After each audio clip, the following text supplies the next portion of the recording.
Bom dia a todos, sejam muito bem-vindos, ficamos muito felizes de mais uma vez poder estar com vocês aqui.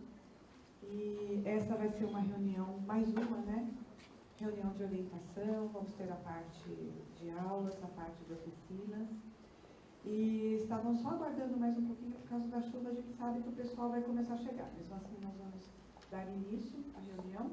E eu vou então chamar aqui a doutora Cari para dar continuidade com vocês, que é o nosso diretor, fundador da Brela, idealizador da Brela, e atualmente é o nosso vice-presidente do Conselho Deliberativo. Bom dia a todos. Bom dia. Muito obrigado. Hoje, que dia é hoje? 7 de outubro. Data bastante importante, 7 de outubro. Por que é importante essa data? É um momento que não volta nunca mais. Um momento único. Ou seja, todos os momentos, eles são muito importantes. Eles são fundamentais, eles são necessários. Nós temos já uma história da Associação Brasileira de Esclerose Lateral Amiotrófica há 18 anos. Já é uma moça, já. A Brela é uma moça. Ela está à procura de casamento. Né? Verdade. Então já está. E desde a fundação da Brela, nós fazemos reuniões periódicas. Essas reuniões, elas têm um caráter informativo, o caráter participativo, cooperativo, mas especialmente celebrar a vida. Esse é o caráter dela. Então, todos os dias, eles são fundamentais. Quando nós comentamos a respeito, no sentido de bom dia com vocês, essa expressão bom dia é uma expressão maravilhosa, linda, fantástica. Ela está incrustada em todas as famílias, em todas as cidades, em todos os países, e nessa terra tão vasta, com populações tão diferentes. Mas em toda a população existe o cumprimento. E o cumprimento pela manhã no sentido que o dia começa, e com a expressão bom dia. E quando nós perguntamos para alguém o que significa bom dia, estou desejando um dia lindo. É mais do que isso. Como começou a vida? Já começamos a agradecer ao início da vida. E esse agradecimento veio de uma palavra do aramaico, que é tzios, que é a iluminação. E quem trouxe a iluminação é o pai do dia. Tanto que tzios, os romanos não conseguiam falar direito tzios, porque eles chamavam de Zeus, que virou Zeus, que é o pai do dia. E pai do dia virou Júpiter. Ju, dia, Peter, pai. Pai do dia. De Ju, deu Jur. Bonjour. Olha só no francês. Deu diurno para o italiano, bom giorno. Que deu depois rock, H-O-C, Ju. Juntas, essas duas palavras deram hoje. Esse dia único, iluminado. Portanto, quando nós vamos ver a origem da palavra, nós vamos ver que é da iluminação. E dela é que vêm as espécies, os animais, e nós chegamos lá, os sapiens. Portanto, como sapiens, o que nós temos que fazer? Pedir nunca, nada mais, só agradecer. Agradecer a iluminação. Então, eu faço agradecimento especial a vocês, porque nós não nascemos para nós nascemos sempre para o outro. E essa é a missão do homem, para o outro, viver para o outro. E a Brela tem essa missão. A missão dela, ela está incluída exatamente na situação de ver o outro no você mesmo. Caso contrário, nada seria justo, nada seria válido, e nada poderia ser feito para agradecer essa iluminação tão linda, tão gostosa, tão maravilhosa. Então, novamente falo para vocês, bom dia. Muito obrigado. E na reunião de hoje, nós vamos falar a respeito de cuidados paliativos.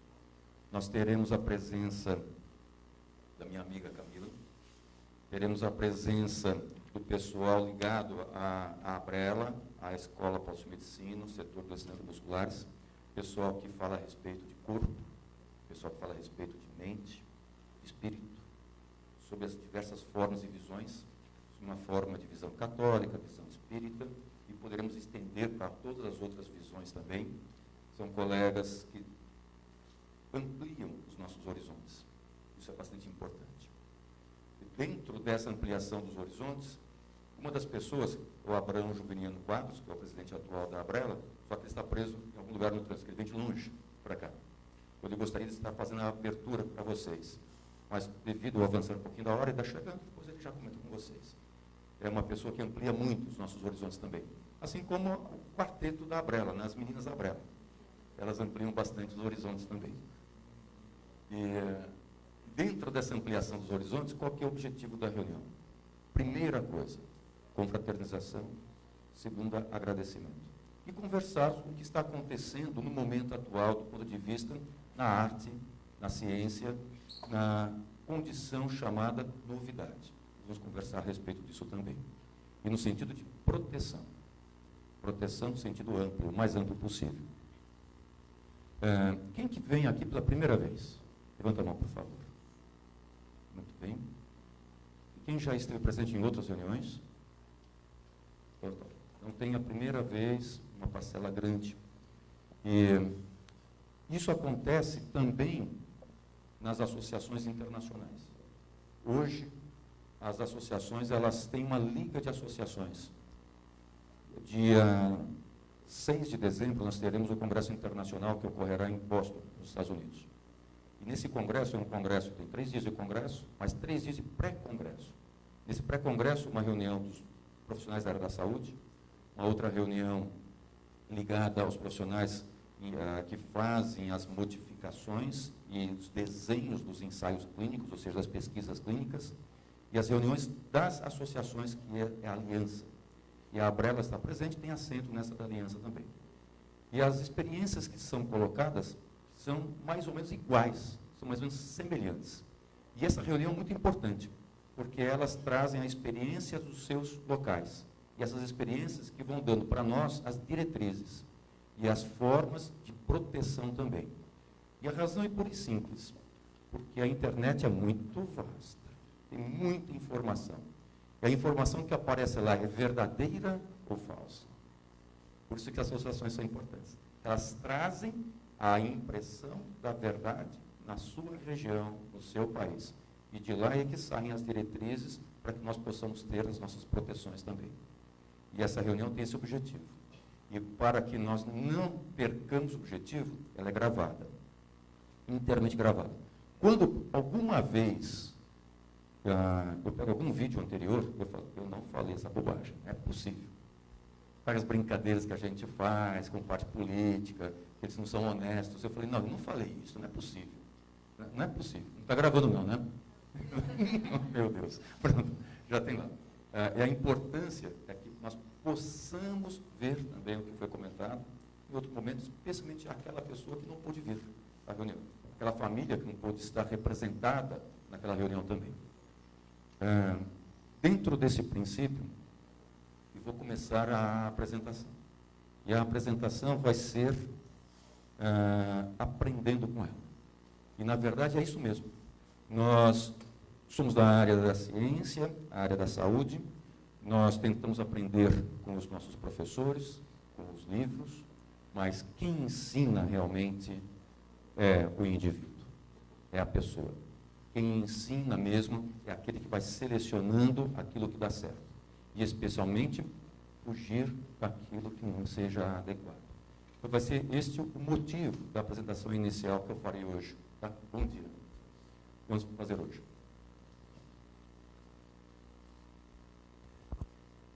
E deixa eu apagar aqui na frente. Está ruim para a gravação? Se ficar ruim, deixa como está, não tem problema.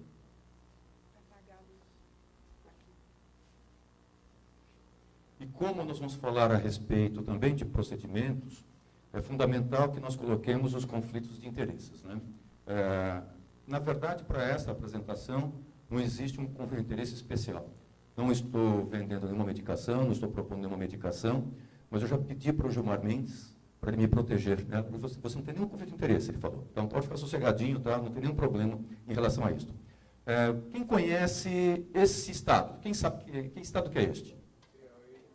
Nossa, que bom. O senhor do Piauí? Não, o nome do senhor é? Seu Fernando. O senhor já reconheceu logo. E aquele vermelhinho lá marcando o quê? Que cidade, seu Fernando? Opa, aí já complicou. Então, ou seja, seria uma raridade alguém saber que cidade que se encontra lá, aí vem a palavra raro. O que é raro? O que significa raro? Aí vamos ao dicionário. Raro, aquele que não é comum, aquele que não se vê com frequência, escasso, que tem mérito excepcional, um nome raro, por exemplo. É pouco frequente, visitas raras, sinônimos, diminuto, escasso, inaudito, insuficiente, parco, vasqueiro. Quem já viu essa imagem? Essa imagem acontece uma vez ao ano, ou seja, é rara. E não só uma vez, ela acontece uma vez e um momento muito especial que é curto. Quem já viu? E o que significa essa imagem que aparece? Vamos modificar a posição dela. Olha que coisa linda. Então, ou seja, ontem eu recebi a visita do chefe dos chefes, Cacique Aritana, lá na Neuromuscular. Uma pessoa muito rara, linda, fantástica. E ele comentou algo muito interessante. Vocês não sabem ouvir. Vocês não sabem ver. Vocês não sabem tocar. Tudo tem vida. E tudo tem mais do que vida. É só o sentido de perceber e não percam a chance. Por exemplo, uma imagem desta se encontra presente aqui. Isso vai também no sentido do tratar. Porque as pessoas, quando nos procuram, por exemplo, no consultório, no ambulatório, no hospital, a pergunta sempre é: tratamento. Tem tratamento? E se tiver, qual é o tratamento? Aí temos que ir lá no dicionário de novo. O que é tratamento? E lá no dicionário está lá: ato ou efeito de tratar, maneira de tratar alguém, maneira de operar sobre certas matérias que se deseja transformar. E vem da onde isto? Vem do verbo trato, que é do latim tracto, tratare. E o engraçado é que nós falamos a respeito de tratamento, só que pela primeira vez que aparece a palavra tratamento, no mundo todo, foi em 1636. Até então não tinha essa palavra tratamento. As pessoas não falavam isso.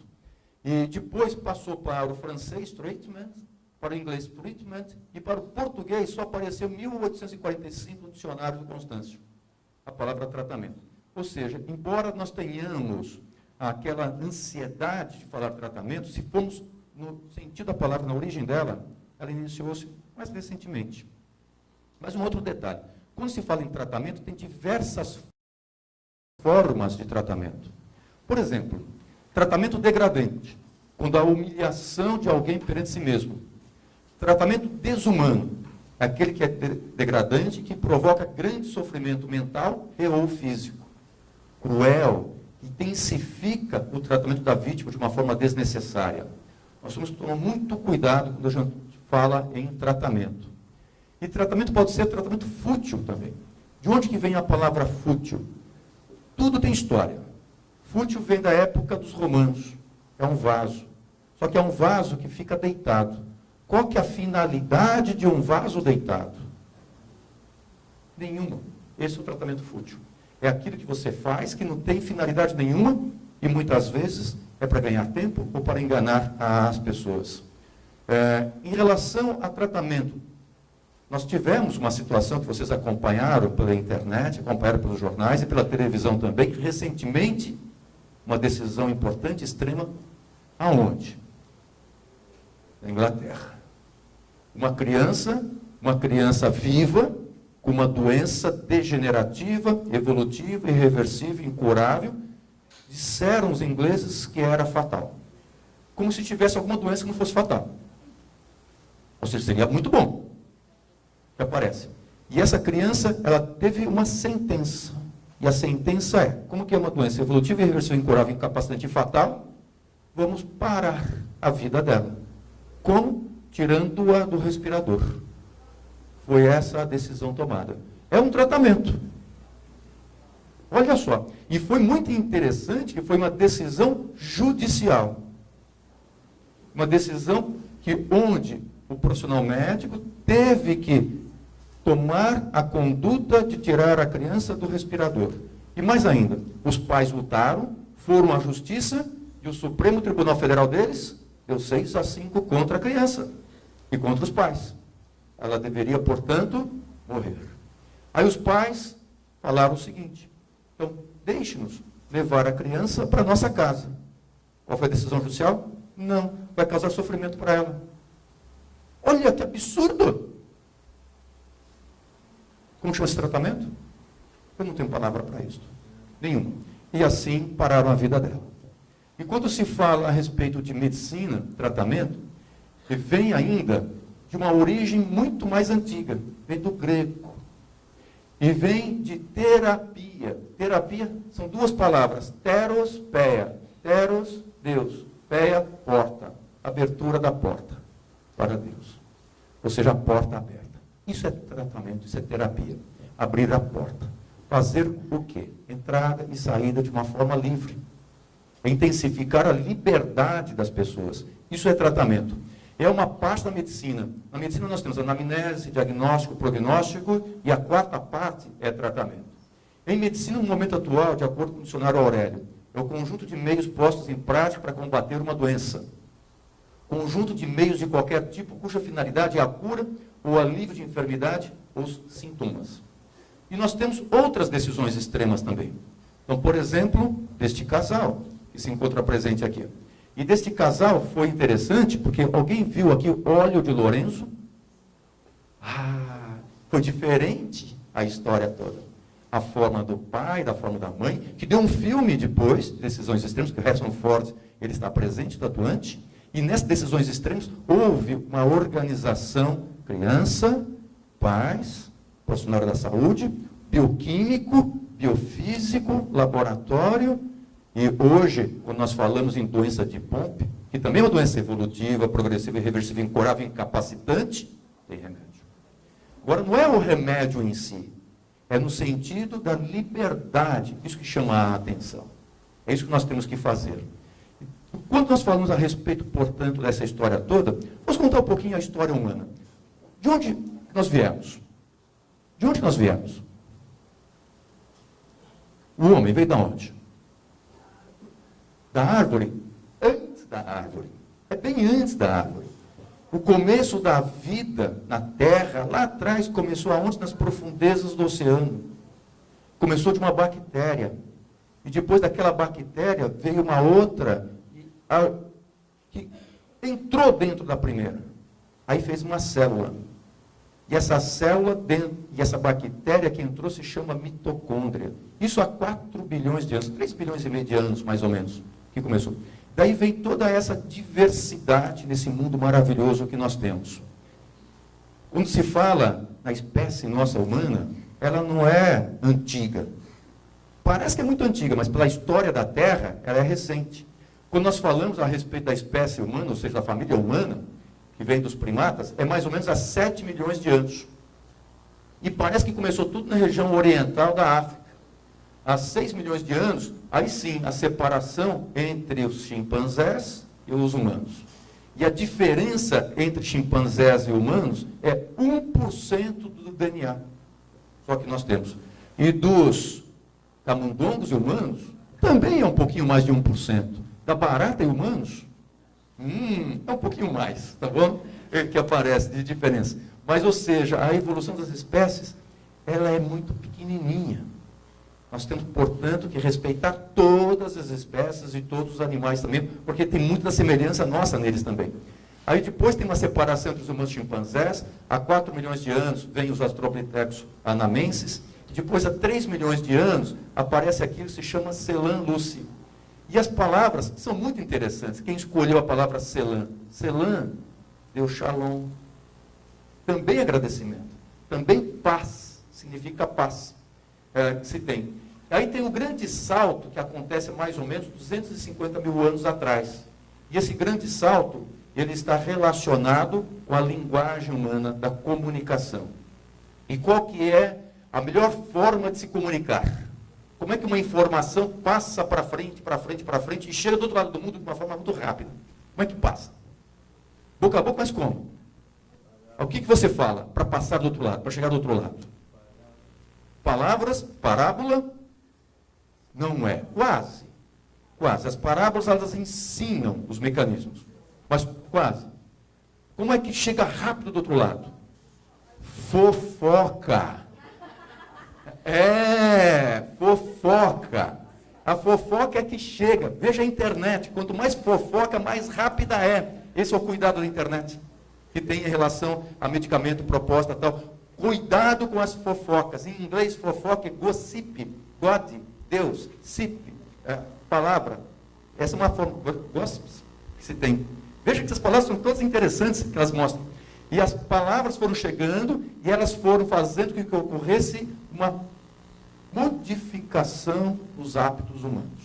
E essa modificação nos hábitos venha também uma modificação na psicologia evolutiva, nos instintos psicológicos, na escolha do parceiro, nas adaptações psicológicas, seleção natural e sexual, e as pessoas foram selecionando, e a seleção foi passando de geração em geração. Portanto, tem um detalhe: toda a sociedade, quanto mais velha a pessoa, mais sábia. E como é que se mede a sapiência da pessoa? Pelo número de rugas. Cuidado com a toxina botulínica. Ela tira a sapiência. Lá no Xingu, com os índios, quanto mais rugas nas costas das pessoas, mais sábia é aquela senhora. Então acreditem no que ela fala, porque ela tem a experiência de gerações. É o que eles comentam lá também. Então é fundamental esse detalhe. E assim foram ficando mais idosos, as conexões sociais mais complexas, acúmulo de informações, transmissão do conhecimento, seleção de hábitos, que vem o aspecto de saúde, aumento de longevidade, e o ser humano que saiu daquela região oriental da África, através dessas seleções todas, o aprendizado, ele começou a dominar o mundo. Foi chegando em outras partes do mundo também. E essa chegada em outras partes do mundo vem através das suas histórias.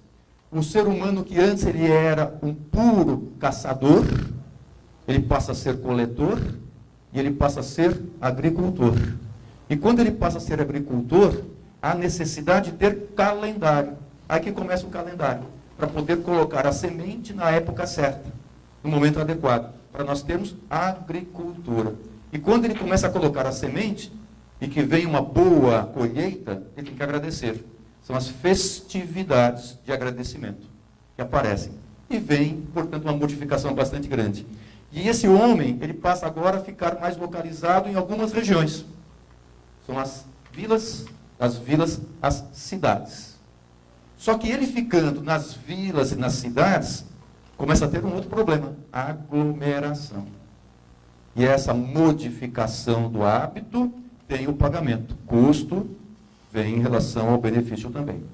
E a forma de armazenar os produtos também vem os problemas, as contaminações.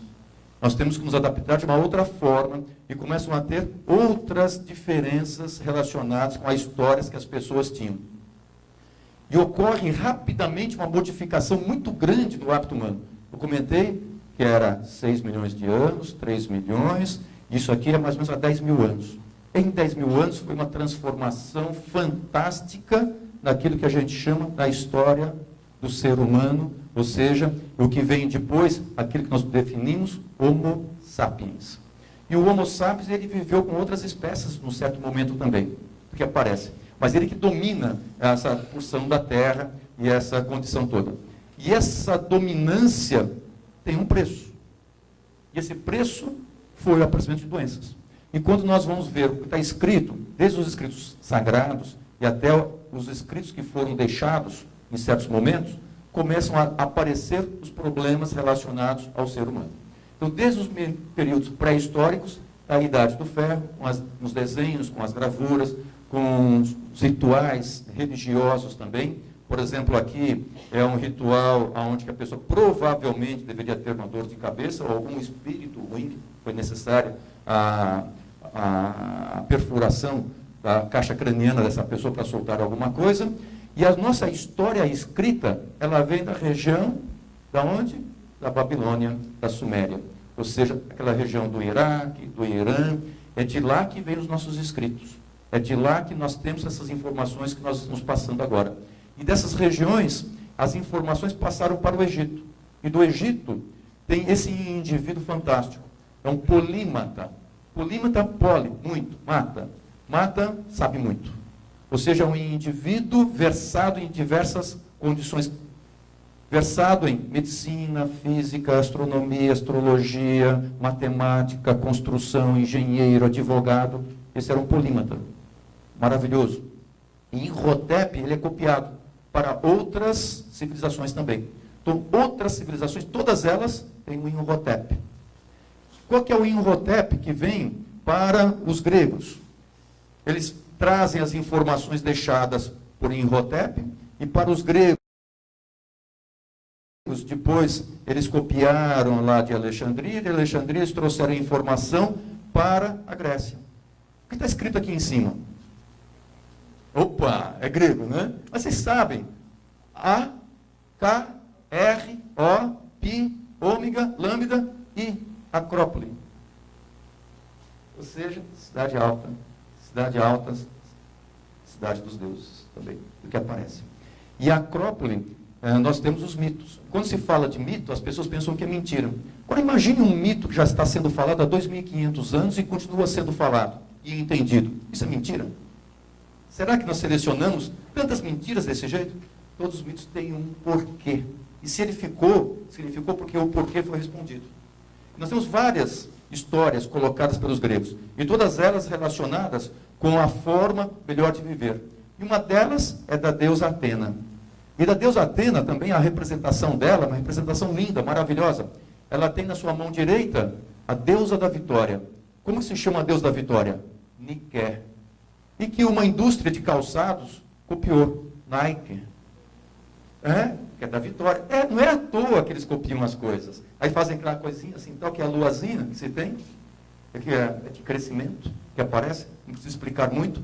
E mais ainda, ela era muito sábia, patronesa de várias coisas.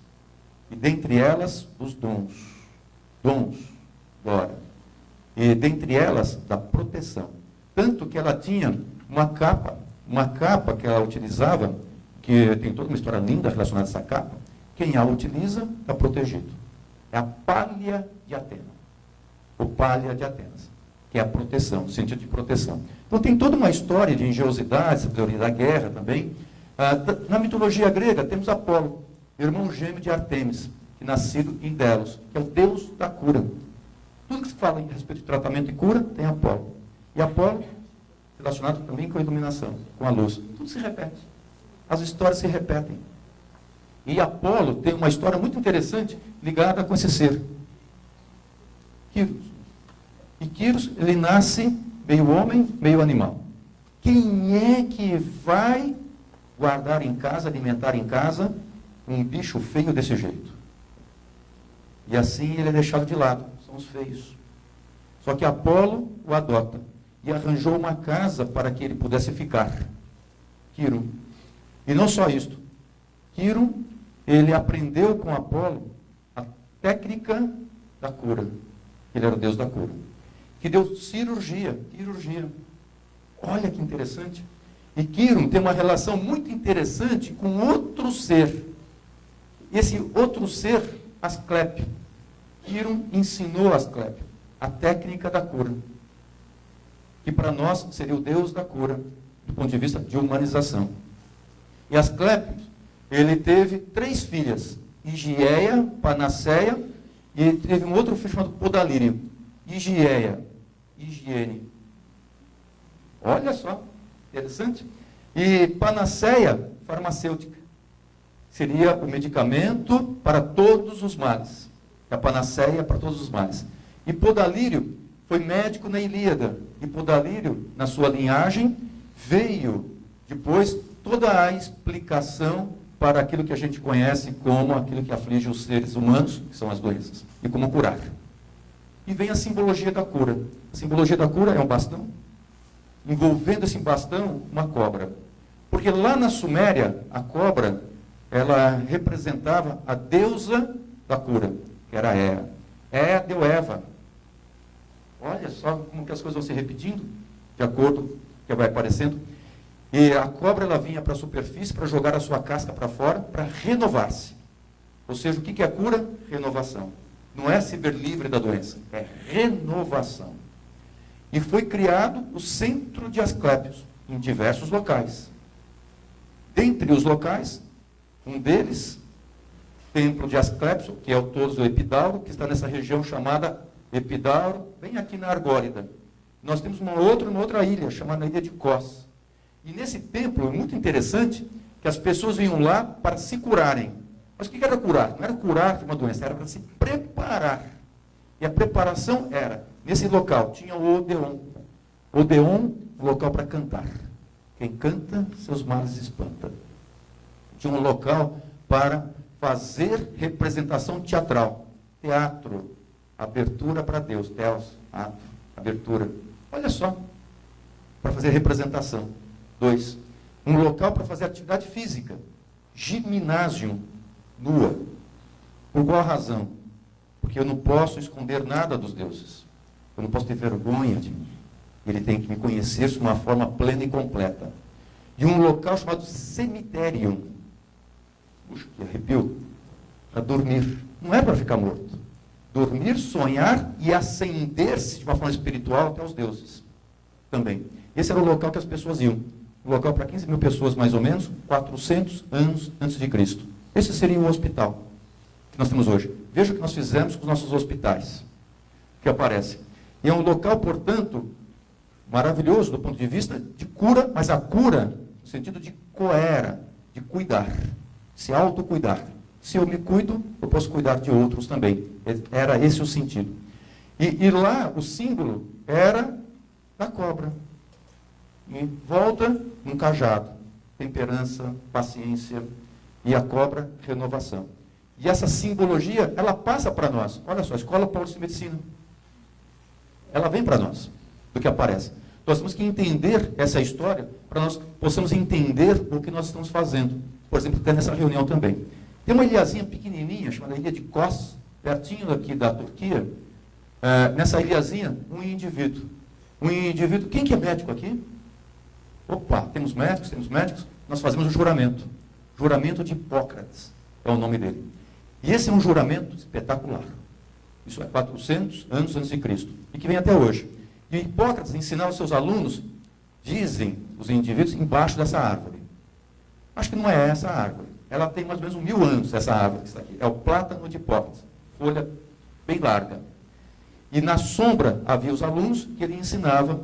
E dessas técnicas do ensinar, principalmente aquilo que é considerado o mais ético possível. Aqui está em grego, aqui em latim, e que é o... Estima-se que esse texto tenha sido escrito no século IV a.C., e aqui ele fala no juramento, que ele pede para nós, quando nós fazemos nosso curso médico, nós somos capacitados para atendermos as pessoas. Eu juro por Apolo, o médico, e por Esculápio, que é Asclépios, Igeia e Panaceia, tendo todos os deuses e deusas como minhas testemunhas, e de acordo com minha habilidade e julgamento, manterei este juramento e este contrato. É um contrato que não é escrito, ele é espiritual, ele é muito forte. E nesse contrato, ele diz, também prescreverei regimes de estilo de vida, que beneficiem meus pacientes, de acordo com minha melhor capacidade de julgamento, e eu não vou lhes causar mal, ou causar-lhes maus tratos. Não se falou em cura, não se falou em nada. Esse negócio. Está escrito lá. E esse ensinamento passa depois para Galeno também. Só que Galeno, ele foi médico de pessoas que estavam presentes nas lutas como gladiadoras. Muitos traumas. Aprendeu muita anatomia. Aprendeu muita técnica de cura dos problemas ligados aos traumas também. E ele foi o médico dos imperadores, Galeno.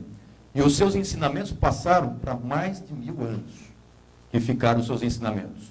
E dentre os ensinamentos, dissecções, dentro dos ensinamentos de cirurgias, uma obra imensa, mais de 400 volumes, e não tinha internet na época. Tudo escrito, e tudo com desenho. E esses ensinamentos permitiram que criassem universidades. Começaram as universidades. Das universidades, depois, a Idade Média, educação da base religiosa, nos judeus, nos islâmicos, umas universidades lindas, como está presente aqui. Nós passamos pela Idade Média depois, na Idade Média em Córdoba. Olha só que interessante. Quem que trouxe os registros da Idade Média para nós? Chegaram aqui. Foram aqueles que são demonizados hoje. Os muçulmanos. Eles que trouxeram. Eles que tiveram a paciência, eles que tiveram a temperança de registrarem, guardarem e passarem as informações, especialmente a informação que veio dos assírios e dos gregos. E essas informações, uma delas, encontra-se presente aqui em Abd Rahman, que está em Córdoba, lá na Espanha, Andaluzia. É um local maravilhoso. E aqui, esse profissional, esse médico chamado Abucaziz, que é o nome completinho dele. A matéria médica Abucaziz, também um polímata. Também um indivíduo que tinha várias formações e informações e técnicas de cura também. E essas informações foram copiadas pela parte outra, não só espanhola, mas na Itália, Salerno, Universidade de Salerno. E lá na Universidade de Salerno, Andreas Vesalius, que é o pai da medicina moderna. Vesalius, ele fazia dissecções. E através das dissecções, ele aprendeu muita coisa, ele ensinou muita coisa. Aquilo já tinha sido dito anteriormente, então foi aperfeiçoado. Só que ele teve um problema. Numa dessas dissecções, ele fez uma dissecção num nobre que estava ainda aparentemente vivo. E assim tinha que pagar o seu imposto. E o pagamento foi fazer o quê? Foi fazer uma cruzada. Aí na cruzada ele vai e na volta o navio dele afunda. Então ele morre bem jovem também. Mas ele deixou uma publicação maravilhosa, fantástica publicação. Cerca de 200 livros e com desenhos. Olha só a produção da pessoa e a habilidade desses indivíduos também. E depois, nós temos associadamente as universidades e os hospitais. Como que eles foram construídos? E o hospital sempre veio também para fazer pagamento. Ou seja, o que acontece hoje com os americanos? Eles mandam os seus meninos para as guerras, aí aqueles que conseguem voltar têm emprego, não, feridos estão, então eles criam alguns mecanismos de proteção, dentre eles o próprio hospital. Os hospitais estavam ligados muitas vezes às guerras, estavam ligados às perdas, aos traumas, estavam ligados também à hospitalidade, ou seja, de receber aquele indivíduo que estava em trânsito, que não tinha onde ficar. Daí, hospitalidade, hospitaleiro, são as palavras hóspedes, hospedar, que vem. São criados hospitais. E esses hospitais, eles são criados, mas não naquele sentido como que estava naquela época grega, do Epidauro, por exemplo. É mais no sentido de abrigar as pessoas. Esses hospitais são criados, especialmente na Europa, mas também tem, na Índia também tem características semelhantes, no México, por exemplo, que aparece. E quando nós falamos em hospital, eles recebem alguns nomes. Nosocômio, ou seja, local para pessoas doentes, doença. Prefatropium, para enjeitados. Próquium, para os pobres. Gerontóquium, para os idosos. Xenodóquium, para os peregrinos. Ou seja, de acordo com quem você abrigava, ia dando um nome. O hospital, como nós conhecemos hoje, nosocômio é o nome. Então, são as doenças nosocomiais, muitas vezes ligadas à internação. Dentre elas, infecção hospitalar. Então, alguns indícios são uma doença nosocomial do hospital, que aparece. E na Idade Média, vai tendo uma transformação desses hospitais também, ligados às ordens militares, ligado à parte religiosa, ligado ao hospital também às condições próprias da cidade. Dentre eles, Salpêtrière, lá na França. Sal, salitre, petro, pedra, muro. Muro de sal, muro de salitre. E lá se recomendava que as pessoas fizessem xixi no muro. E esse xixi fazia uma reação com um salitre definido para aumentar o muro, a largura do muro. Porque lá dentro tinha pólvora. Era um local para guardar pólvora. E só que esse local depois ficou para ficar abrigando as mulheres loucas da cidade. Psiquiatria. E lá está Salpêtrière, está Lapiti, outro hospital. O Lapiti deu piti. Ou seja, e deu piti está ligado mais às mulheres, porque era um hospital feminino, para abrigar as mulheres. E para trabalhar nesse hospital que abrigava as mulheres, foi trabalhar um indivíduo chamado Jean-Martin Charcot. Charcot, espetacular. Não era grande orador, mas era um indivíduo muito esperto do ponto de vista que estava acontecendo. E ele começou a ter a seguinte pergunta, ele começou a fazer para ele mesmo. Isto que essa mulher está tendo É real ou ela está criando na cabeça dela? É orgânico ou não é orgânico? Eu vou procurar alguma coisa no corpo dela para dizer se é orgânico ou não orgânico. Semiologia, o estudo dos sinais. É a forma, portanto, de eu ver se alguma coisa está errada ou não, através da semiologia. E ele levou juntamente com ele, aí sim foi a sapiência dele, que eram reuniões magistrais, pessoas que se tornaram muito importantes. E cada pessoa desta foi estudando uma característica peculiar, e assim veio o livro de semiologia neurológica, para diferenciar aquilo que é neurológico daquilo que era psiquiátrico. E era muito interessante porque, em poucos metros, separávamos aquilo que era orgânico do não orgânico, que era o Hospital da Piti relacionado. E quando se fala, portanto, em medicina, que nós conhecemos hoje, ela está ligada, podem ver, homem, homem, homem, homem, homem, homem. Será que a mulher não era hábil para isso, não? Na história? Aí tem uma história, a gente volta lá atrás. A Gnódice, também ateniense, mulher. E a Gnódice, ela resolve fazer parto, ajudar no parto. Só que era uma técnica que não se permitia para não homem. Tinha que ser só para homem. Só que as pessoas que iam fazer parto com ela, elas eram muito bem tratadas. E o parto dava certo. Ela começou a ficar famosa. Aí ela foi julgada. Ela foi julgada pelo Supremo Tribunal Federal, naquela oportunidade, lá tal, mas e ela foi condenada. Só que as pessoas que já tinham passado com ela fizeram um movimento. E esse movimento fez com que ela fosse reconhecida como médica. É a primeira médica que se tem na história. Então, a Gnódice tem essa história muito bonita, que é a sedução. Aí, depois, nos hospitais, começou a se perceber que as mulheres tinham espaço também, mas ainda eram raras. E algumas pessoas que tinham habilidade com a parte da ciência, começaram a trabalhar em conjunto. Aparece a enfermagem.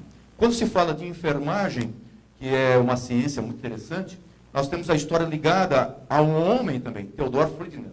Ele criou certas características para que essas pessoas internadas fossem tratadas sob uma visão mais humanizada.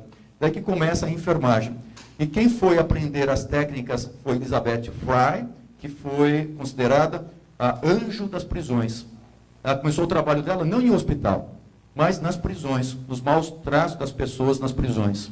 Que aí é o tratar mal, o maltrato, tratamento cruel. E ela trouxe as técnicas do Theodor para as prisões. E das prisões foi para os hospitais, depois, de uma forma bastante rápida.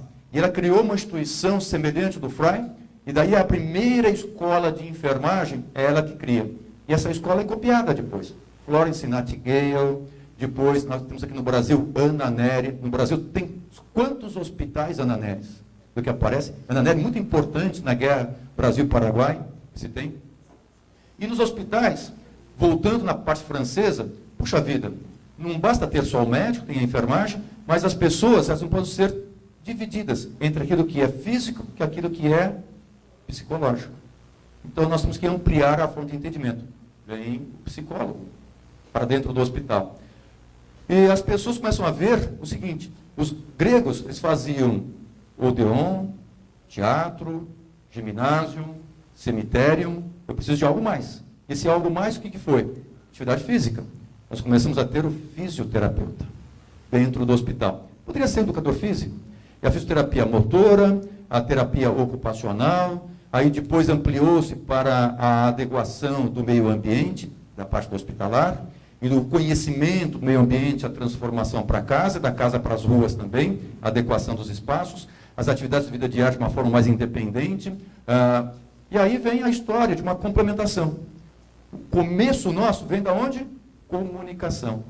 E nós não tínhamos dentro do hospital o fonoaudiólogo. Não tinha. E o começo todo é bico doce.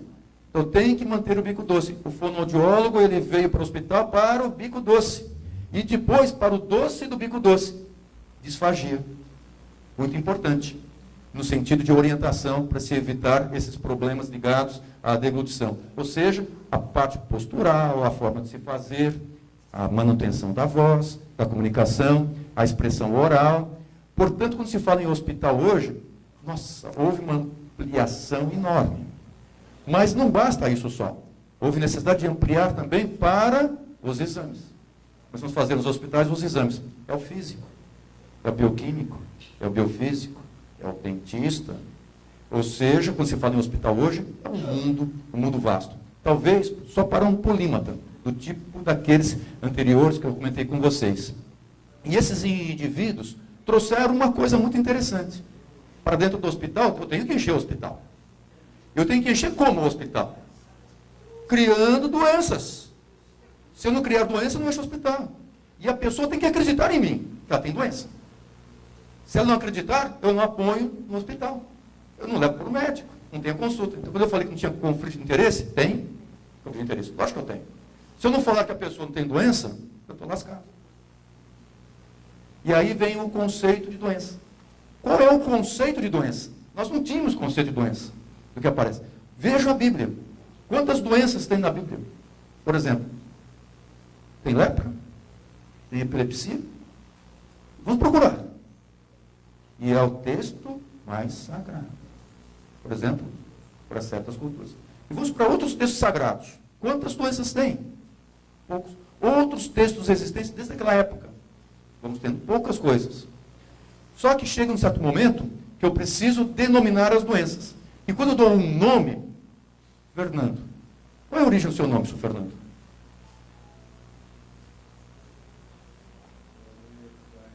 Vem da Espanha, né? Fernando vem da Espanha. Agora, por que ganhou o nome Fernando? Os gregos falavam, quando eu vou dar um nome para alguém, vou escolher um nome para que essa pessoa possa cumprir o seu destino, a sua missão. Então, o nome é caráter. Os indígenas fazem isso. Eles escolhem o nome a caráter da criança. Só que eles mudam o nome. Os indígenas, aqui do Brasil. Eles têm um nome que a mãe dá, até os seus 16 anos, mais ou menos. Depois ele ganha outro nome, que é o pai quem dá. De acordo com aquilo que ele tenha que fazer, que é a missão dele. Assim era. O nome tem um propósito, tem uma logística. E quando eu dou um nome para uma doença, tem um propósito, tem uma logística também, para eu diferenciar. E quando se fala em nome, os ingleses gostam de dar nome. E como que começou a história do nome de doença? Pelos ingleses. E onde que os ingleses gostavam de ir? Ao cemitério. Eles gostavam. E lá no cemitério, um dos indivíduos começou a ver nas lápides do que as pessoas tinham morrido. E começou a registrar as causas de morte. E assim vem a primeira classificação de morte. Não de doença, de morte. E isso foi no século XVIII. E depois a primeira classificação de doença vem em 1900. Não é muito tempo não, são 100 anos, um pouco mais de 100 anos. Quantas doenças havia? 179.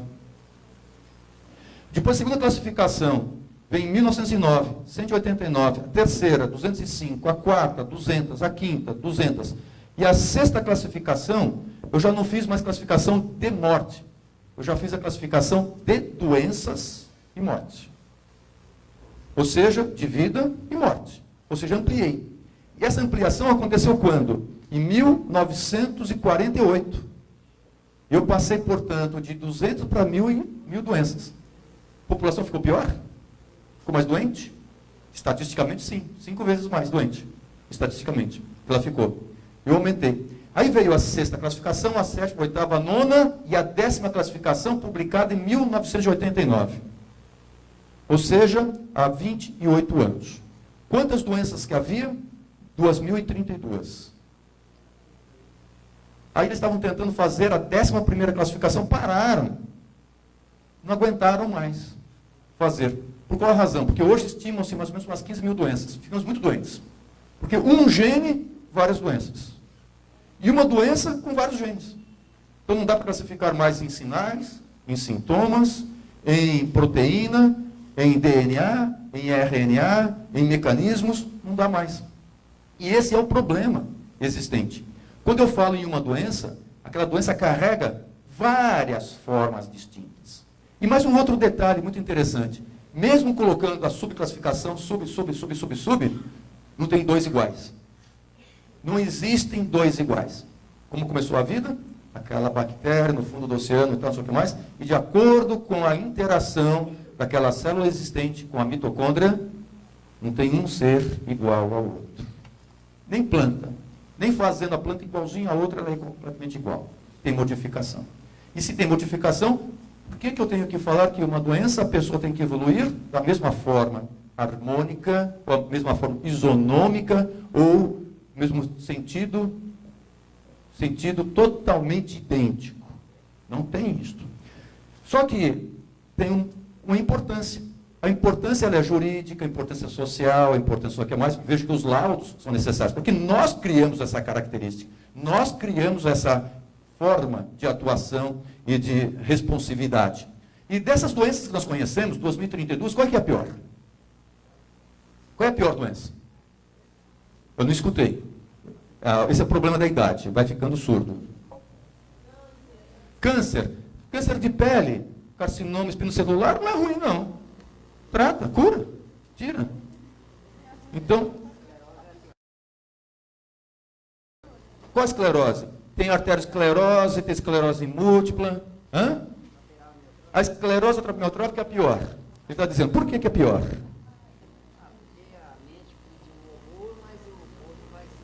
A mente continua boa e o corpo. E o que o senhor fala de um corintiano, que a mente é ruim? Você viu? Já arranjei uma pior do que aparece. Né? Então, ou seja, você está considerando que é ruim que a mente ela fique boa. Todas as doenças são ruins. Né? Então, mas qual é a pior? Esclerose amiotrófica, a minha doença. Mas alguém disse que você tem doença? Então, qual é que é a pior? Mais. Outra. Câncer, falado. Outra. AIDS. É isto? AIDS que não tem cura. Agora, tem alguma doença que seja curada? Dê uma que seja curada. Muito bem. Por exemplo, gripe. Não se cura. Ela deixa marca. Anos depois, esclerose múltipla, artrite reumatoide, lúpus, que aparece, pode ter. Ou seja, a marca, ela fica. Se encontra lá. Aí o cirurgião diz, não, eu resolvi tudo, não foi? Tirei 3/4 do estômago, mas a doença foi embora. Que aparece. Mas criou outra doença para a pessoa. Você tem, as marcas ficam. Todas elas ficam. E todas matam. Não tem nenhuma que não mate. Melhor dizendo, você morre com ela. Agora, a causa da morte, às vezes é outra coisa. Então, a pergunta, qual é a pior? Vocês estão falando de ela, a minha, o que mais? AIDS, uma outra não. Vamos ver se vocês concordam comigo. Desculpa, Fernando.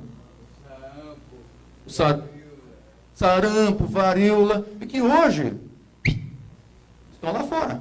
Nós conseguimos controlar, não é isso? Estão lá, mas o vírus está guardadinho em algum lugar. Porque tem a guerra bacteriológica, virológica, tal, não sei o que mais, e os poderosos, não, eles não jogam fora não as armas. Eles não jogam não. Se tem. E vamos voltar lá. Hipócrates, de novo. Lá que ele ensinou seus alunos. O Hipócrates diz o seguinte, as moléstias não são curadas com remédios, curam-se com ferro. As que não são curadas com ferro, curam-se com fogo. E as que não são curadas com fogo, são consideradas incuráveis. Ou seja, essas seriam as piores. As que não são curadas com fogo. E aí, vou contar essa história para vocês. Que é uma história muito semelhante para as pessoas que se encontram aqui. Histórias muito semelhantes de alguém da família da gente, ou de algum amigo da gente. Ou de algum amigo do amigo da gente, ou algum amigo da família da gente, que aparece também. Muito semelhante. Esse moço, em maio de 2009, ele vem à consulta. 48 anos de idade. Ele vem à consulta da seguinte forma. Eu sou um indivíduo com uma atividade física boa, eu não sou atleta, mas eu tenho uma atividade física boa, eu comecei a ter um problema na minha perna esquerda, uma fraqueza. E a perna começou a ficar um pouquinho diferente em relação à outra. Eu olhava no espelho, achava que ela era um pouquinho mais fina que a outra, mas não muito importante. Aí eu procurei um ortopedista, fizeram um raio-x da coluna, tem hérnia de disco, pequeno. Ressonância da coluna, hérnia de disco, pequeno. Só que ele me deu um remédio, mandou fazer fisioterapia, não melhorou, piorou. Aí procurei um outro ortopedista. Ele me pediu uma eletroneuromiografia das pernas. E o exame veio o seguinte, comprometimento neurogênico, doença do neurônio motor. Eu escutei falar nisso. Aí, logicamente, o que eu faço? Eu vou lá no Dr. Google Yahoo. E eu cliquei lá no Dr. Google Yahoo, doença do neurônio motor. Eu cliquei lá, fraqueza muscular, tremor no músculo, processo neurogênico, e deu isso aqui, esclerose lateral amiotrófica.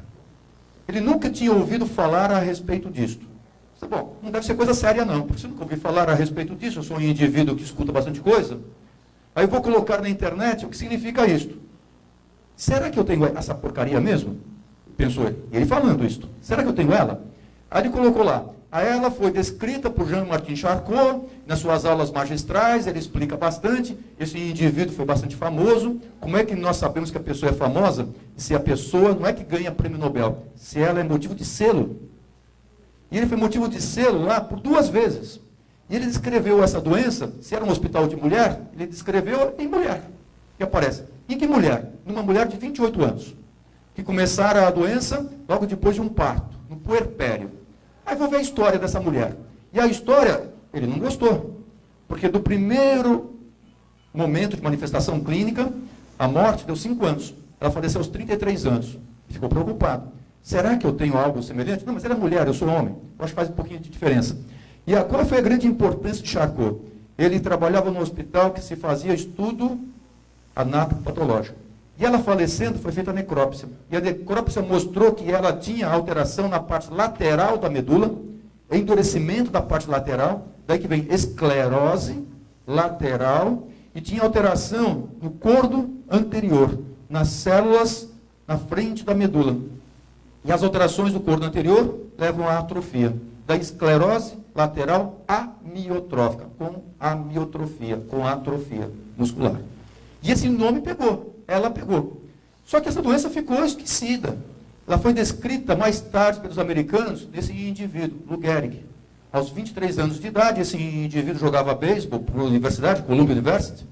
Aí, terminada a universidade, foi contratado pelo Yankees, logo foi titular. Ele foi considerado o melhor jogador de beisebol todos os tempos. Foi considerado o mais valioso jogador de beisebol, bateu todos os recordes, dentre eles partidas consecutivas jogadas. Tinha uma habilidade fantástica, velocidade, agilidade, um indivíduo muito bem visto pelos companheiros, pela esposa, pela mãe, um cara muito feliz. Aos 35 anos de idade, começa a ter uma fraqueza na mão esquerda. Essa fraqueza rápida, aí depois de 4 consultas médicas diferentes, quando pediram para ele tirar a roupa, tirou, tinha aquele tremor na carne, fasciculação, mais atrofia, mais reflexos aumentados. O médico americano falou, o senhor tem esclerose lateral amiotrófica. Tudo bem, não é câncer, está ótimo. Não é, mas é uma doença degenerativa, evolutiva, irreversível, incurável e fatal. Isso foi no dia 19 de junho, que deram esse diagnóstico para ele, de 39. E esse diagnóstico ele veio também junto com o prognóstico. E o médico tivera um problema igual na família dele, a mãe dele. Por isso que eu estava dizendo isso. E na nossa experiência, fazer atividade física com essa doença é ruim, porque acelera a doença. Então, qual é a conduta que eu lhe ofereço? Pare de jogar beisebol imediatamente. Se recolha e tenta fazer o melhor da sua vida, porque ela é dramática. E o Lou Gehrig recebeu esse diagnóstico, 19 de junho. 4 de julho, ele estava fazendo a retirada dos campos de beisebol. Lá, naquele local, havia 27 mil lugares, assentos, mas apareceram 60 mil pessoas lá, muita gente. Foi uma comoção em Nova York. E o discurso dele foi um discurso maravilhoso, espetacular, que ele iria viver todos os dias da vida dele, com plenitude. E assim ele fez. Ele viveu todos os dias, mas por 2 anos. Ele faleceu antes dos 38 anos de idade. E quando se fala em esclerose lateral amiotrófica, essa é a história que as pessoas colocam. É a história de uma doença evolutiva, de prognóstico muito reservado. A hora que a gente vai para o livro, essa é a história que se encontra lá, que se encontra presente. E tem mais ainda, lá no livro, é uma doença que está relacionada com alguma atividade que a pessoa faça. Por exemplo, atividade física. Borgonovo, jogador de futebol. Washington, jogador de futebol, que se encontra presente aqui. Mas também aparece em pessoas da arte. E da arte, fantástico Charles Mingus. A doença começou pela mão direita. Que ele fazia todos os acordes maravilhosos para tirar tanta música. Mas também a doença pode começar em artistas, David Niven. O David Niven se encontrava num programa, já tinha 98 filmes, ele estava sendo entrevistado, e o entrevistador perguntou, qual é o próximo? Não sei. Olha, eu faço 2 ou 3 películas por ano, com muita facilidade, essa última foi um custo para mim, fadiga intensa, estou me sentindo fraco. E ele colocou a mão em cima da mesa, a mão com a amiotrofia. E aí um indivíduo vendo o programa, estavam passando o programa ao vivo, os primeiros programas ao vivo, vendo, telefonou para a televisão. eu acho que ele está com esclerose lateral amiotrófica pelo jeito dele falar, e mais a mão. E mandou essa mensagem. E alguém passou o bilhete. Ele saiu de lá e foi para o hospital. Internado no hospital, exames feitos, esclerose lateral amiotrófica. Aí ele se recolhe e vai para a França, no castelo onde ele tinha, e lá, 3 anos depois, ele falece. Mas tem outros artistas também. Aqui, Dmitri Shostakovich, também tem mulher, Pauline Moore. E esse paciente, ele vê essas histórias todas, e ele fala, será que realmente eu tenho ela? De acordo com essas histórias, e se eu tiver, será que é esse prognóstico que está marcado lá?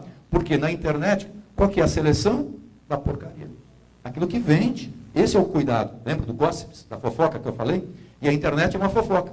E existe uma certa seleção que passa rapidamente para o outro lado. E a pergunta dele era agora, é esse o prognóstico realmente? Só que ele foi, agora, mais esperto. Ele foi aonde? Nos sites internacionais ligados a hospitais, a universidades, para saber qual era o prognóstico. E assim ele viu algo que o preocupou bastante. Porque é uma doença que, de acordo com o tempo, vai tendo diminuição de pessoas vivas, vão morrendo pessoas, até que chega num certo momento que a quantidade de pessoas mortas é grande.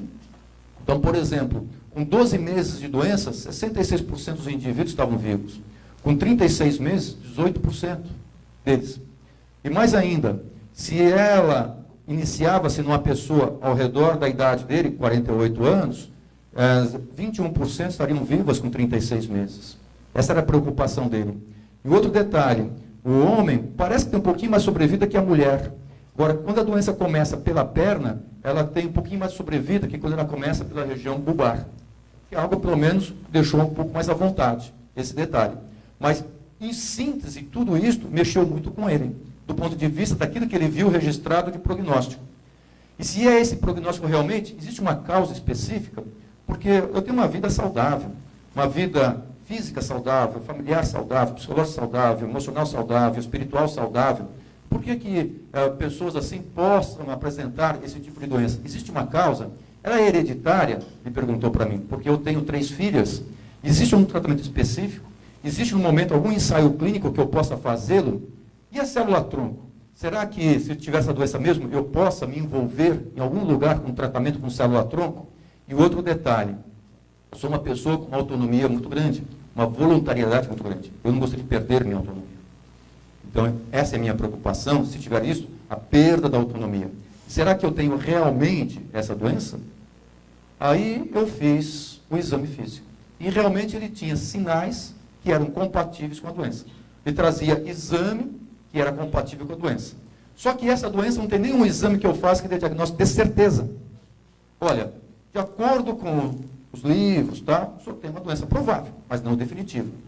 E foi criado esse critério de provável para ensaio clínico internacional. Não é para o paciente. O senhor vai fazer alguns exames, vai voltar, e no retorno vamos ver se realmente o senhor tem doença para a gente conversar de novo. Mas eu explico que é uma doença que compromete as células do corno anterior, que essas células elas morrem não por uma causa única. Nós temos marcas genéticas, nós todos temos marcas genéticas, e de acordo com aquilo que a gente faça com o meio ambiente na nossa vida, é que haverá o desenvolvimento das doenças, todas elas, sem questão. Na esclerose lateral amiotrófica, a sua preocupação no tocante ao aspecto filhas, ela é geralmente esporádica, 90%, de 5 a 10% tem uma marca genética familiar, mas parece que para o senhor não tem nenhuma marca familiar, e da marca genética nós estamos aprendendo, porque existem certos defeitos que favorecem a instalação da doença e da morte do neurônio. E estudando esses mecanismos, nós vamos chegar a tratamento. Essa é a importância do estudo da forma hereditária e da forma genética. E dessa forma hereditária, nós vamos entender por que tem alteração na proteína, por que tem alteração no RNA, por que tem alteração no citoesqueleto celular. E essas alterações, elas vêm de acordo com aquilo que a gente faz ou não faz em relação à nossa vida, a exposição a micro-organismos, a trauma, esporte, poluentes, irradiação, onde que as nossas defesas antioxidantes elas ficam frágeis, onde que as enzimas elas passam a não ser mais reparadas de uma forma adequada, e que ocorra uma oxidação de proteínas, e se for na célula do movimento, do neurônio motor, a esclerose lateral amiotrófica. Assim pode explicar por que ela é mais frequente no esporte, ela pode ser explicada, por exemplo, no esporte, com grandes atividades físicas, o neurônio ele entra num processo de estresse, e entrando no processo de estresse ele pode degenerar, o neurônio vizinho ele brota, só que ele trabalha, chega uma hora ele cansa, e aí é que vem a doença, esse cansaço. E assim explica Alzheimer, Parkinson, Huntington, outras doenças também que aparecem. É uma doença muito frequente nas Ilhas Marianas, que fica aqui, olha, Estados Unidos, aqui Ilha do Havaí, Ilhas Marianas, aqui nós temos o Japão, as Filipinas, a ilha mais ao sul, que é a ilha de Guam, essa doença é muito frequente. E por que é muito frequente? Foram estudar. E o estudo descobriram que estava ligado a uma ingesta desse bichinho chamado morcego. As pessoas comem morcego lá. E alguém pode falar, você come vaca? Nossa, que horror! Na Índia, por exemplo, né, que aparece. São os hábitos regionais. E as pessoas comendo esse morcego comia o quê? Ele morceguinho aqui, ele comia o frutinho daquela palmeira, que é rico numa substância chamada cicade. Cicade é um aminoácido excitatório. E a pessoa comendo morcego, tendo o aminoácido excitatório em quantidade grande na carne, anos comendo, quem tem uma predisposição genética, pode fazer processo degenerativo do neurônio. Só que o aminoácido excitatório, ele não vem do frutinho diretamente, primariamente. Ele vem da seiva, ele vem da raiz, ele vem da água, ele vem da profundeza do oceano, da bactéria. A mesma célula que deu vida tem o código de morte, que é a cianobactéria. Aquela bactéria grandona que é primordial para a vida. Ou seja, nós temos a relação vida e morte desde lá de baixo, desde as profundezas também. E nós vamos entendendo o que acontece na célula, na sua porção central dela, e também no seu prolongamento. A gente vai entender o que acontece. Como que a gente sabe disso? Através de modelos animais. E o modelo animal ele é feito com a forma familiar. Nós fazemos uma mutação no camundongo, cuja mutação estaria ligada à forma familiar, e vamos estudar o que acontece no camundongo agora. E os estudos vão nos ensinando o que acontece com a célula, como que a célula morre, como que a célula ela fica viva também, mesmo com defeito. O que eu posso fazer para a célula ficar viva mesmo com defeito? E sabemos hoje que a causa da doença não é uma causa, são causas. E a doença não se inicia só no neurônio motor, se inicia também nas células vizinhas, o que acontece na vizinhança. É uma doença multitopográfica, multicausal também. E assim, através dessas descobertas, eu vou selecionar medicamentos. Aí entra a parte hospitalar, a parte médica, a parte laboratorial. E para chegar uma medicação lá em cima, eu testo 10 mil aqui embaixo. Por isso que quando chega um remédio lá em cima, ele chega a um custo de 1 bilhão e 200 milhões de dólares. Para uma doença rara, doença rara, 2 a 4 por 100 mil. Quanto que vai custar o remédio? Hoje, estimado em 500 mil dólares, uma medicação dessa. Quem que paga isso? Aí vem a parte jurídica, a parte não sei o que mais, que vem fundamental, que nós entendamos, porque é o governo que paga. Quem paga somos nós. Nós que pagamos toda essa condição. E assim é que chega o remédio, que são as fases todas. E são testadas medicações. Em todo momento estão sendo testadas medicações. Ah, se bem não fizer, mal não fará. Cuidado. Minociclina, testada. Antibiótico para a pele, para acne. No início, parecia que funcionava a minociclina. E como que parecia que funcionava? E eu tinha minociclina na farmácia, que é antibiótico, facinho, receita e barato, comecei a prescrever para os pacientes. Assim eu prescrevi fevereiro, março, abril, maio, agosto, aí vem uma informação. O senhor está prescrevendo minociclina para pacientes com esclerose lateral-amiotrófica? Pare de prescrever. Aí eu perguntei, por quê? Porque as pessoas que estavam tomando minociclina estavam vivendo 6 meses menos. Acelerava o processo de morte celular. Aí, para alguns pacientes, eu prescrevi BCAA, aminoácido, para aumentar a força que o atleta utiliza. Acelera a doença em 4 meses. O código de toxicidade passa para a célula vizinha mais rapidamente. Esse é um problema. Então, nós temos que fazer os ensaios clínicos apropriados, adequados, e esperar que aconteça. Uma medicação chamada Dexpramipexol, que algumas pessoas começaram a importar, começaram a trazer. Aí o trabalho feito no final, nenhuma modificação. E isto, muito cuidado, porque na internet atualmente tem uma medicação chamada Edaravone. Radicute, Radicava, tal, custa um preço razoável e tudo.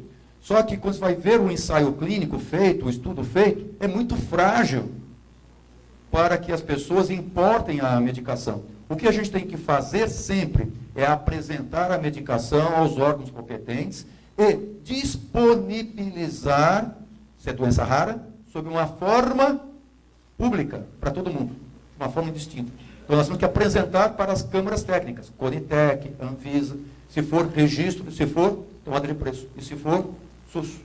É assim que a briga toda tem que ser feita, nessas técnicas. Nós já passamos por várias fases, até de célula-tronco também, é a mesma coisa. E das medicações todas que nós utilizamos até agora, a que tem e que mostra a modificação na história natural da doença, embora seja frágil, é o Riluzol. Ganha-se de 4 a 6 meses, ainda continua sendo, que aparece. E as pessoas perguntam, e a célula-tronco? Ao meu ver, célula-tronco não vai ser remédio. Isso por quê? Já tem histórias, embora na Veja ela tenha curado já várias pessoas, isto é, lá em Beijing, na China, uma propaganda fantástica que a gente cura trauma raquimedular, encefalopatia, corintianismo. Então, não é verdade que aparece? Trabalho feito lá na Holanda, todo mundo ganha um código de barra, e os holandeses que foram para a China fazerem tratamento com célula-tronco, eles acompanharam as pessoas que fizeram a aplicação de célula-tronco, em vez de terem uma sobrevida esperada, viveram 6 meses menos. Ou seja, o sistema nervoso é um santuário. Não mexa. Tá? Não mexa no sistema nervoso. Se for mexer, cuidado que você vai colocar lá, porque aparece. Muito cuidado com isso. Então, os holandeses mostraram essa condição, e nós estamos procurando agora entender os processos de vida e de morte, como colocar protetores celulares dentro do neurônio. São as injeções colocadas sob uma forma bem específica, com micropartículas, nanopartículas também, e a coisa está crescendo bastante, e célula-tronco, para mim, vai nos ensinar a fazer medicamento, mas não vai ser remédio, para mim, que aparece.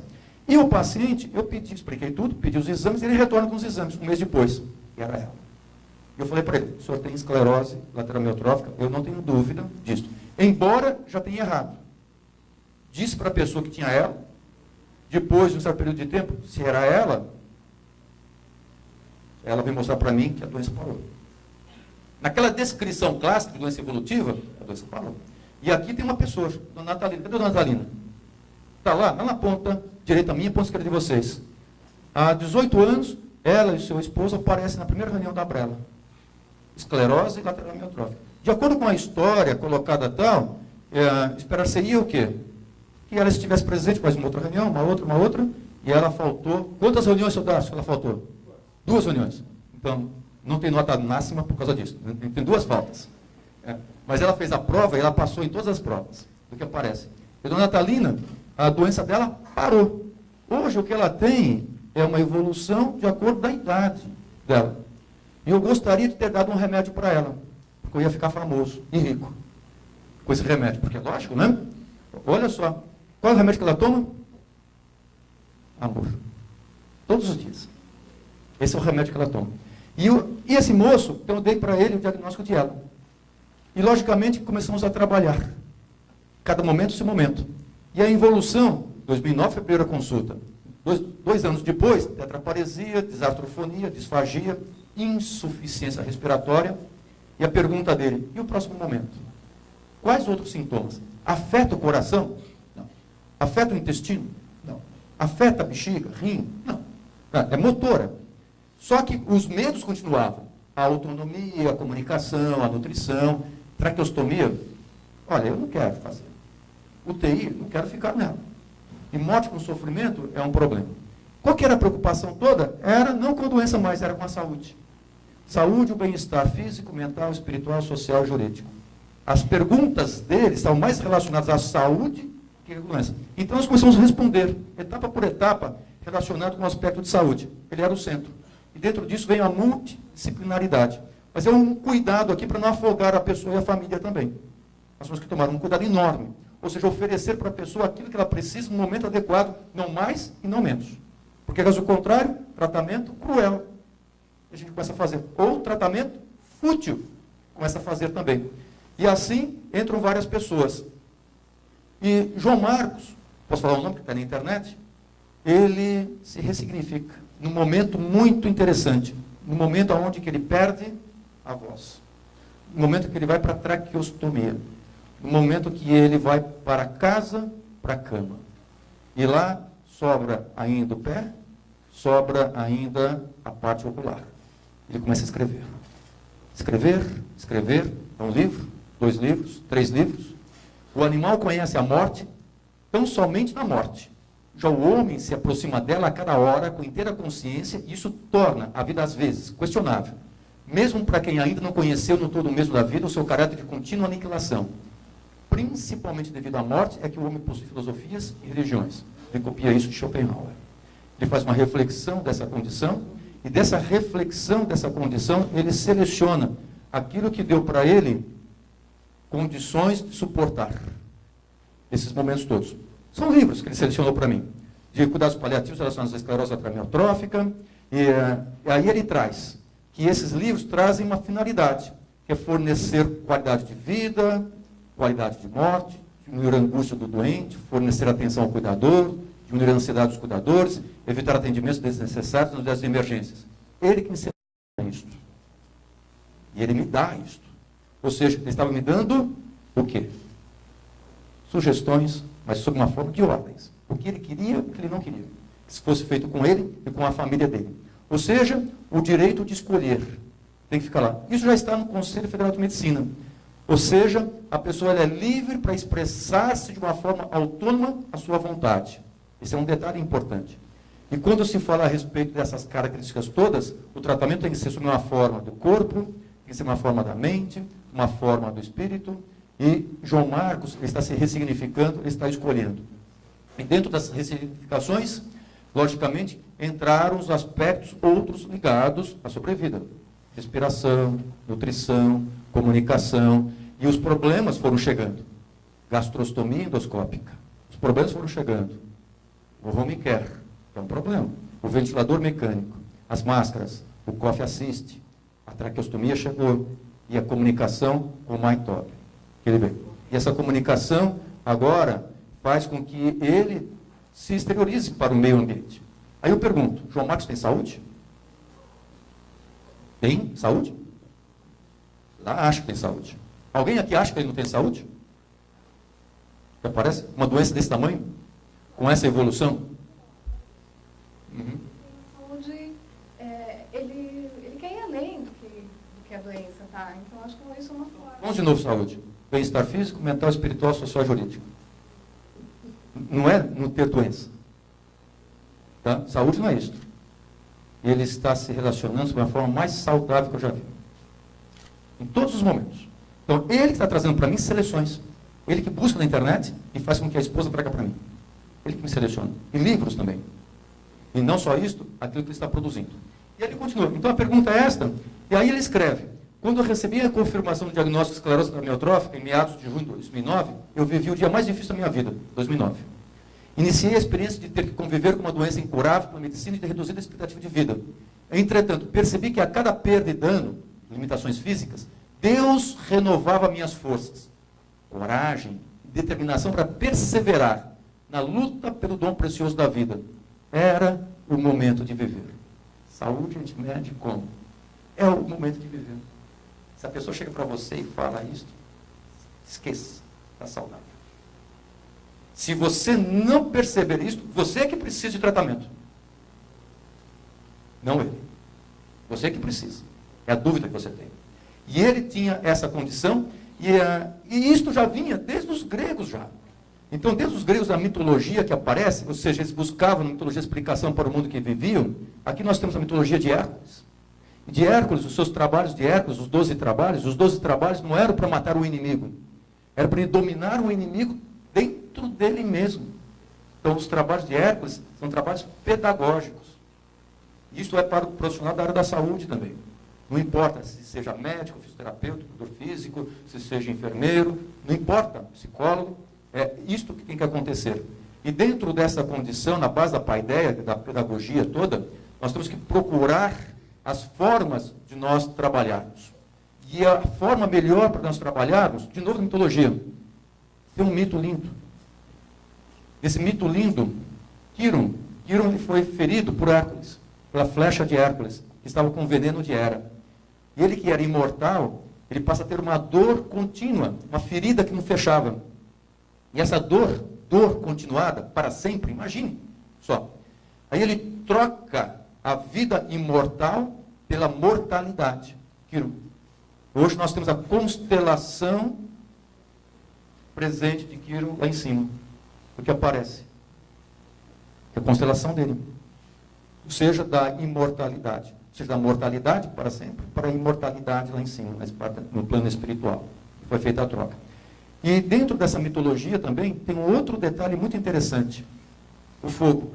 O fogo que veio trazer para nós a luz no período noturno, que trouxe a possibilidade do cozimento da carne, da fritura da carne, mais proteína presente. E quando nós trouxemos a luz para a noite, a gente não precisa rezar mais, nós não precisamos agradecer mais. E, logicamente, os deuses não gostaram, Zeus não gostou disso. Então ele trouxe para aquele que roubou o fogo, quem roubou o fogo? Prometeu. Ele trouxe o fogo dos deuses para a terra e ensinou os homens a utilizarem o fogo. Mas quem que fez com que os homens aprendessem rapidamente? O irmão dele, Epimeteu. Aí, Zeus deu um castigo para Prometeu. Qual foi o castigo? Você vai ficar preso no Cáucaso, que é uma montanha alta, lá na região, e você vai ter o seu fígado comido por uma ave de rapina todos os dias. E o castigo era não morrer. À noite, regenerava o fígado, célula-tronco.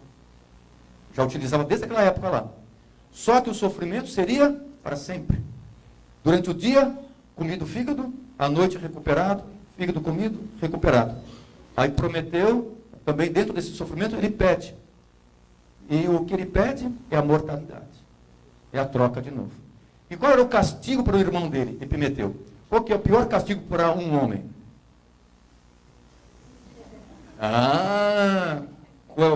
Pode pensar, pode falar o que está pensando.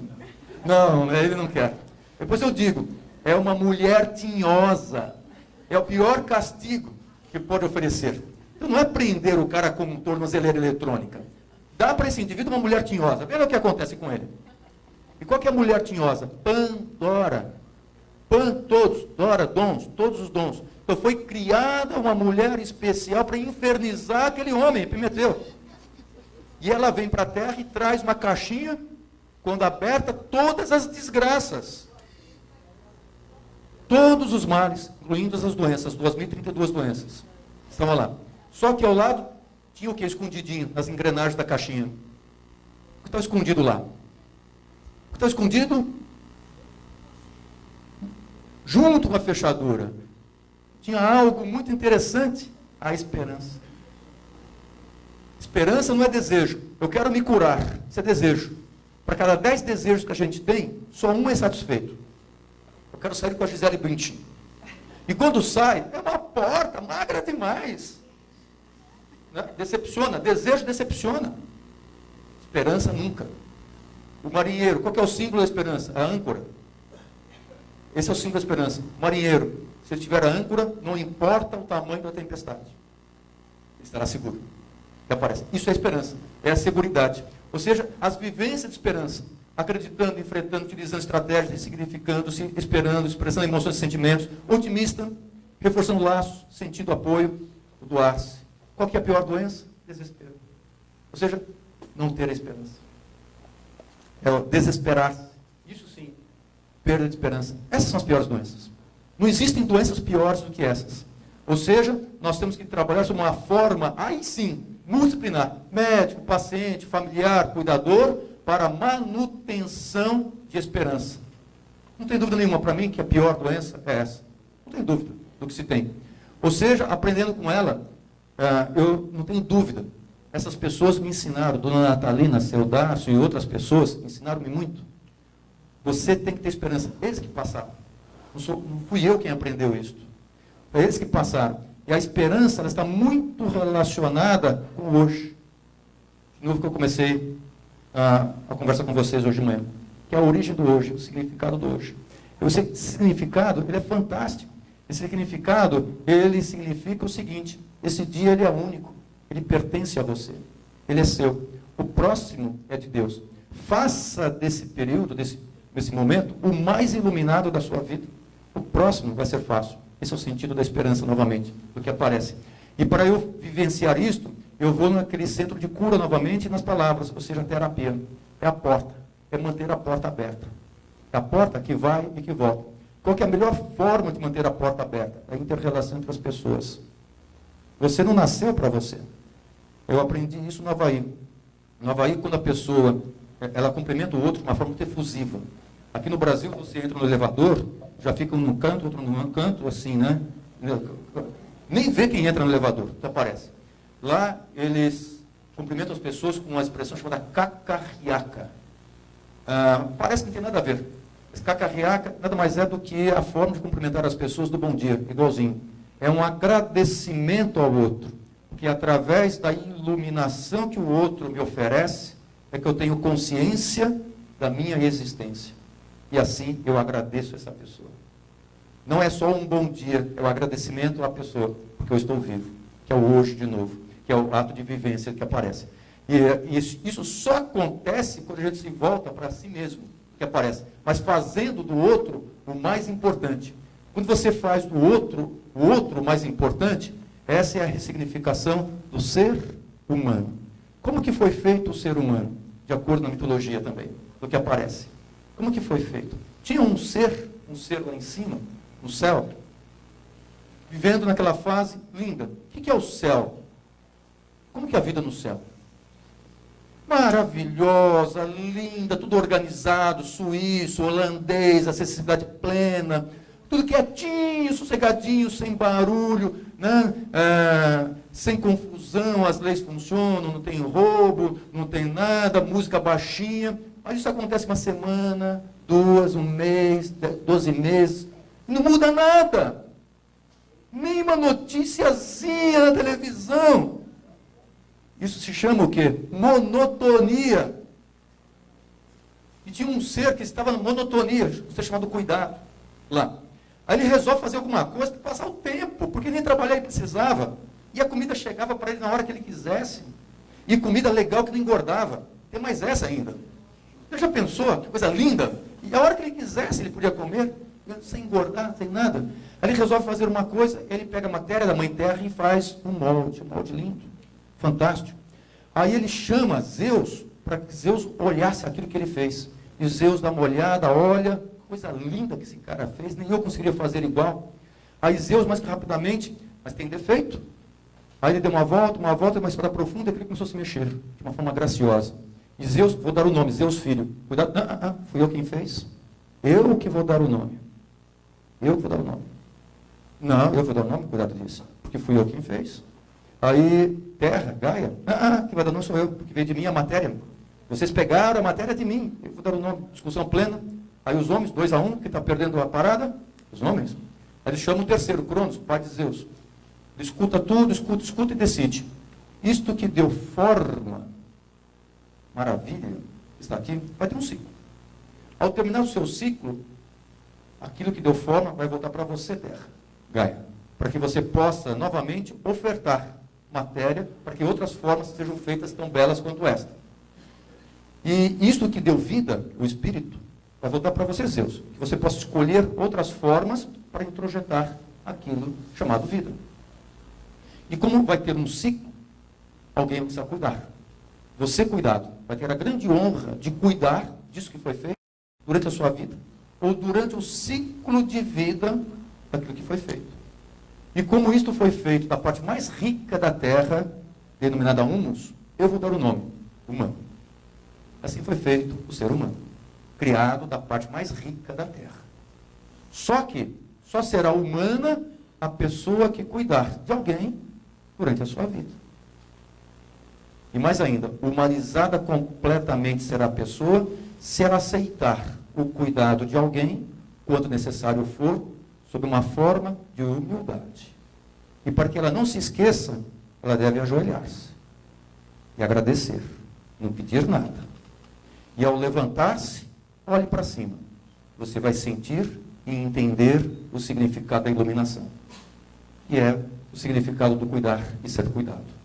Por isso, quando a gente fala em cuidados integrativos, é muito mais amplo do que simplesmente cuidar por cuidar das pessoas. E assim, para que nós sejamos profissionais da área da saúde, nós não podemos perder de jeito nenhum o significado do cuidar e do ser cuidado. Portanto, eu não tenho dúvida nenhuma, João Marcos, ele tem uma saúde fantástica. Embora tenha uma limitação física intensa, ele tem seus desejos também. Ele não é plenamente são. Não é. E um dos desejos era, eu quero ir lá na Marginal Sem Número. E nós fazemos uma ajuda para ele. Mas, João Marcos, não dá para ir. Marginal Sem Número, lá do outro lado, jogo à tarde, tal, não sei o que mais. Você mora aqui em Itu, Salto de Itu, não dá para ir e voltar com as suas condições clínicas. Aí, tem-se um dia, um jogo às 11 da manhã, e ele escreve, olha, vai ter um jogo às 11 da manhã. Acabou o argumento da tarde. E assim foi feita toda uma estratégia para que ele fosse ao estádio, que ele queria ver, ao jogo. E assim ele chega ao estádio, 14 de setembro. E aqui está o Tite, e ele dá um presente para o Tite. Ele dá um terço. E o Tite põe esse terço no bolso, que o carrega até hoje, que aparece. E nesse dia foi 3-0 contra o Figueirense. O terceiro gol, o Tite se levanta e agradece ao João Marcos. Ele se encontra lá em cima na tribuna. Terminado o campeonato, esse time de segunda divisão campeão, que aparece, em janeiro não tem muita notícia em jornal. Aí o Tite entrevistado, no estado de São Paulo, uma página inteira, pergunta ali, qual foi o dia mais emocionante do ano 2015? Esse dia. Esse dia que ele viu como ele não era tão significante. E como que outras pessoas significaram tanto para ele em momentos tão especiais, que fizeram pensar de uma forma muito diferente no que é potencialidade do ser humano. E João Marcos não muda ainda, ele continua a escrever. E também ele é confrade vicentino desde 1975, é integrante da Conferência Nossa Senhora da Imaculada Conceição, foi diretor nacional de comunicação, entre outras funções de diretoria na cidade de São Vicente de Paulo. Tem 3 livros, está fazendo o 4º agora, dos livros Momento de Viver. A esposa dele, dentro daquela situação chamada de cuidado e cuidador, é maravilhosa, porque é a continuidade dele. E ele escreve sob uma forma de textos curtos, ele consegue se comunicar digitando as letras com o dedo do pé, e vão formando palavras e uma tela que fica à frente do seu leito hospitalar. E ele continua a tomar conta de associações não governamentais. Uma delas, tirar a criança da rua. A outra, dar apoio à pessoa da terceira idade. Isso tudo da casa dele, que ele faz. E ele controla reuniões periódicas, com profissionais da área da saúde. E o interessante é que hoje, comigo aqui, ele já teria brigado comigo. A Crícia passou do tempo, já. Porque ele controla o tempo das pessoas. Completamente ele controla. Mas não é só ele. Outras pessoas me ensinaram muito.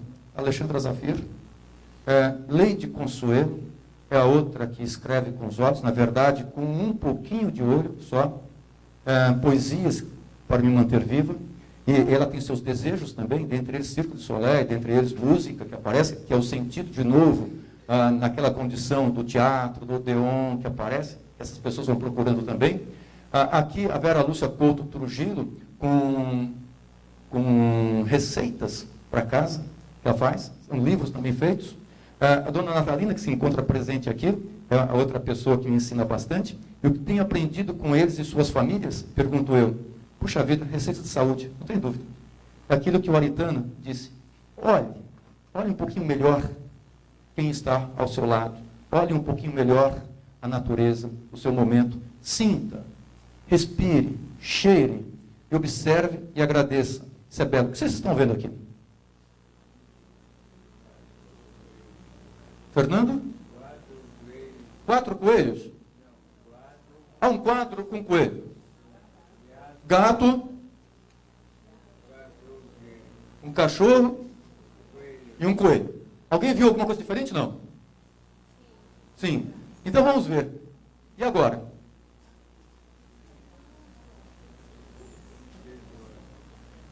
E olha só as pessoas relacionadas. É assim a nossa vida. Aquilo que a gente vê é um pedacinho pequeno. Aquilo que a gente escuta é um pedacinho pequeno, é uma frequência baixa. Numa determinada frequência muito baixa. E aquilo que a gente sente também é pequeno. Ou seja, nossa, quanta riqueza que nós temos que passa despercebida essa riqueza. E assim, nós temos que modificar a nossa forma de intervenção, de ação, é o espírito otimista, a determinação em superar-se que essas pessoas têm, como receita de saúde, o que fizemos apenas por nós mesmo morre conosco, o que fizemos pelos outros e pelo mundo permanece imortal, Albert Pike. Tem uma outra, enquanto houver um louco, um poeta e um amante, haverá sonho, amor e fantasia. Enquanto houver sonho, amor e fantasia, haverá esperança. William Shakespeare. Receita de saúde, restaure seu corpo, sua virtude será contínua, restaure sua casa, sua virtude será abundante, restaure sua província, sua virtude será crescente, restaure seu reino, sua virtude será farta, restaure seu mundo, sua virtude será vasta, tal trechinho que aparece. Ou seja, quando eu vejo o conceito de saúde, que é aquele bem-estar físico, mental, espiritual, social e jurídico, é mais que isso. É a capacidade de enfrentar os desafios. E aquele indivíduo que continuar a enfrentar os desafios com uma capacidade plena e aproveitar a vida, é uma pessoa saudável. E mais ainda, isso foi com a dona Natalina Seudárcio, paciência. Muito. Com paciência, podemos nos amar outras pessoas e amar a misteriosa jornada da vida. Nós temos que ser cúmplices da criação. Ou seja, nós temos que fazer parte desse mecanismo todo e temos que aproveitar a vida agradecendo todos os dias ao Criador. Aí eu volto de novo. Que cidade que estava marcada lá em cima? Amarante. É uma cidade pequenininha, é uma cidade desprovida de recursos, e uma senhora enfermeira, ela de casa, tetraplégica, anártrica, disfágica, com gastrostomia, ela organizou o atendimento social nessa região. Tudo. Embora ela estivesse com a doença, degenerativa, evolutiva, irreversível, incurável, incapacitante, ela não perdeu tempo. Ela organizou um atendimento social, foi motivo de livro, foi motivo de uma representação bastante grande que aparece. Então, assim, a essas pessoas eu faço o meu agradecimento especial. Muito obrigado a vocês nesse dia.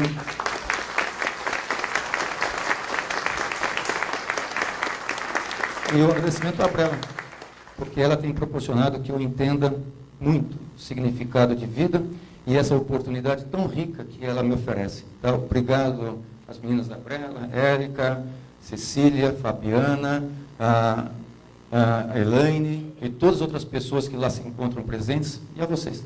Um dia lindo para vocês. Obrigado. E